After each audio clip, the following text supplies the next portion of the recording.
कहा है कि मैं डेमोक्रेसी को कोई ऐसी वैसी डेमोक्रेसी नहीं बनाना चाहता हूं, ये साइंटिफिक डेमोक्रेसी है। इसमें कलेक्टर बनेगा तो टाई लगाएगा, और बीजेपी आरएसएस के द्वारा जो डेमोक्रेसी आएगी तो कलेक्टर नहीं बनेगा, वो एक मजदूर सा बन जाएगा।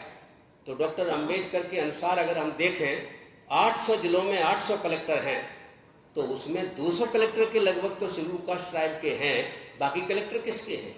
इसका कोई जवाब क्यों नहीं देता है? क्या हम लोग जब कहते हैं कि डॉक्टर अंबेडकर ने संविधान को भी दलितों के लिए लिखा है, तो राष्ट्रपति, प्रधानमंत्री, मंत्री, मुख्यमंत्री तो दलित नहीं है, शपथ तो बोल लेते हैं। तो आरएसएस ने इस तरह से कर दिया है कि डॉक्टर अंबेडकर को हमने परास्त नहीं किया तो ये देश हमारे हाथों से चल जाएगा, क्योंकि क्रांति होने वाली है। उन्होंने सारे महापुरुषों के ऊपर हमला बोला। गांधी जी को सभी जानते हैं, गांधी जी देश के मसीहा हैं, सबके मुंह से नंबर निकलेगा, लेकिन गांधी जी को भी उन्होंने बदल दिया। गांधी जी को कैसे बदल दिया? गांधी जी के हत्यारे का जब मंदिर बनेगा, गांधी जी के हत्यारे की पूजा होगी, तो बताओ गांधी जी खलनायक हो गए कि नहीं हो गए? ये उनका एक तरीका है, बहुत ही वैज्ञानिक तरीके से इस काम को कर रहे हैं, और धीरे धीरे।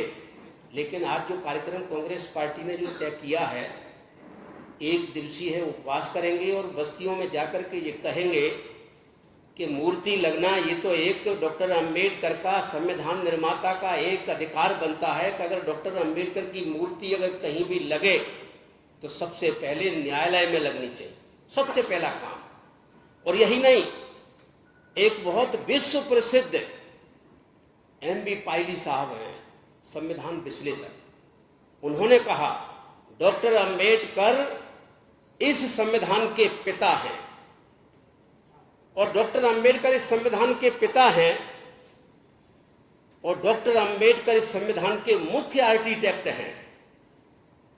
तो डॉक्टर के.वी. राव साहब हैं जो संविधान सभा के सदस्य हैं, वो क्या कहते हैं कि डॉक्टर अंबेडकर पिता ही नहीं, डॉक्टर अंबेडकर मां है संविधान की। और मां का मतलब होता है कि बच्चे को अपने पेट के हिस्से से बना करके बच्चे को जन्म देती है, ऐसे ही डॉक्टर अंबेडकर संविधान की मां।